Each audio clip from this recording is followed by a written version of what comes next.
Good morning, good afternoon, good evening, whatever time of the day is that you decided to wake up today. I want to welcome you all to our first Flex Day of the year.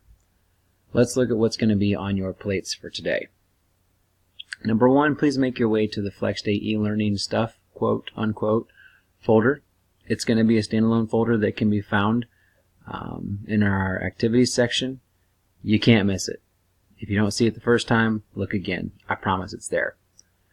Number two, you need to go to the folder labeled Flex Day 9/25/19. Within that folder, you're going to find the directions that you need for completing today's work. Number three, do you have any questions about what I've asked you to do? The best way to get a hold of me is going to be through my email, rfry@lakelandlakers.net. You all probably know it by now. Just make sure you spell fry with an E, not F-R-Y. Other than that, everything that you might need, might be resource room staff, anything like that you need to contact today, those contact information numbers should be within the other document in that folder. Hope to see you all Thursday. Have a great day.